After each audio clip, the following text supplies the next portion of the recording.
LPH Hedge Recovery Planner.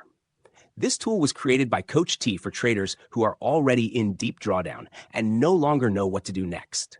The LPH Hedge Recovery Planner is your last line of defense. It helps you calculate the possible recovery level of your basket, where your losing trades can be managed, and where your hedge trade can potentially offset the loss.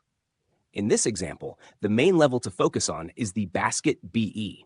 This is the level where the basket can potentially recover, break even, or reduce the total damage. The simple approach? Place the stop loss of your losing positions near the basket BE level. Then place the take profit of your hedge trade near the same basket BE level.